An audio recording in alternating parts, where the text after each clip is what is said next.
નમસ્કાર દર્શક મિત્રો, આપ સૌનું સનસનીખીજ ન્યૂઝમાં હાર્દિક સ્વાગત છે। નજર કરીએ આજના સમાચાર ઉપર। વડોદરા શહેરના ગોરવા વિસ્તારમાં નાયરા પેટ્રોલ પંપની સામે બે પક્ષ વચ્ચે મારામારીનો બનાવ બન્યો હતો। મારામારી થયા બાદ ઘટના સ્થળ પર પોલીસ દોડી આવી હતી અને લોકટોળાને વિખેર્યા હતા। બે પક્ષ વચ્ચે નહીં જેવી બાબતે મગજમારી થતાં ઉગ્ર સ્વરૂપ ધારણ કર્યું હતું। 112માં કંટ્રોલમાં વધી જતા ઘટના સ્થળ પર પોલીસ દોડી આવી હતી। સમગ્ર મામલો ગોરવા પોલીસ સ્ટેશને પહોંચ્યો હતો।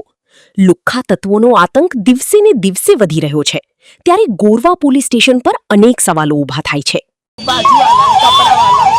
रोज मेरी मम्मी को मेरे को गाली देता है, नाम लेके नहीं गाली देता है तो हम कुछ नहीं बोलता है। नाम लेके गाली दिया, मेरी मम्मी बर्तन धो रही थी, मारने आ गया, बिना फालतू का मारने आ गया मेरी मम्मी को। इसलिए मेरी मम्मी ने कंप्लेन किया, मेरी मम्मी को बाल और सब पूरा कपड़ा वपड़ा फाड़ दिया। ठीक है, उसने सब नाटक की जाए।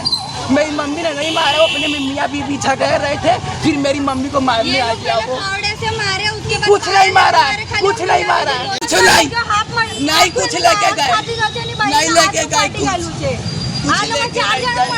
मेरी मम्मी का भी हाथ फट गया। કયા કારણસર માર્યો? કઈ ને એક જાતે ગાડા અમાર હતા ને આ લોકો કેટલા દિવસથી પ્લાનિંગ હતું મારવા માટે ને नहीं આ कुछ પાડીને માર્યા। नहीं, वो लोग झूठ बोलते हैं, આ कुछ લોકો नहीं। કેટલા દિવસથી હવારમાં ગાડા બોલે છે, બધું આ લોકો કરે છે, તોય છતાં हमारे यहाँ ना आजू बाजू वाले से पूछ लो, सबको गाली देता है। आजू बाजू वाले को पूछ लो, सबको गाली देता है।